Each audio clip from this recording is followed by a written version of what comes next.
जी सज्जनों भैनों भरावो ये देखो जी वीडियो तो जुल्फकार आ रहा पानी ला के।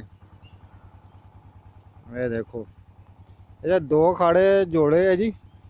इन्हें पानी एक मोगी आ एक मोगा जी। यह बोर के नज़ारे वेखो जी। पुराने वक्तां च बोर है जी। दुध वास्ते बहुत ही इस्तेमाल होंदा सी, देसी दवाइयां इन्हां बनदियां सी। अजकल तो वक्त के नाल खत्म हो गया सारा कुछ ही खत्म हो गया वक्त के नाल नाल। इहदियां किहड़ियां जड़ा इयां कहंदे जिन्नू इहदी दवाई बनदी सी। इहदा दुध सी निकलदा वो भी इहदी दवाई बनदी सी। इहनू लगदे 12 तरह दे लगदे जी, वो भी इहनू लगदे सी, उहदी भी दवाई बनदी सी।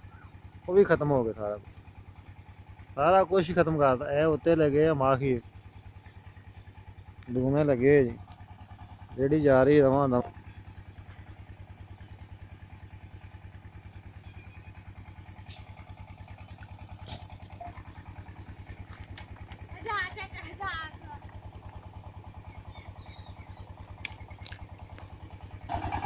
खाला चलन दिया वे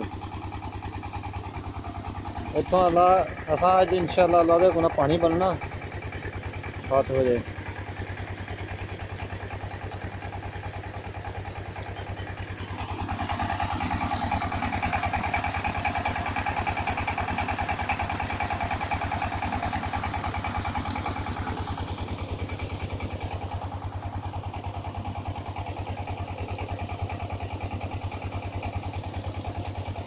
किवें आए भाई जी सा? भाई जी पानी लाउण आया, साडी पानी दी वारी सी अज। कितने बजे आ? 7 बजे शुरू होनी है। कितने बजे तक? तकरीबन 8:30 बजे तक। की भरोगे? पट्ठे भरांगे, कुछ डब्बा भरांगे। अच्छा खाद खूद पाई है कि नहीं उन्होंने? भाई चलो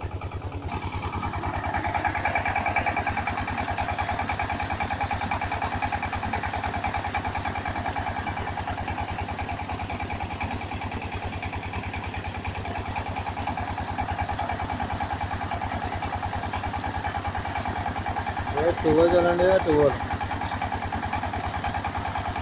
पानी जा रहा खेतों में।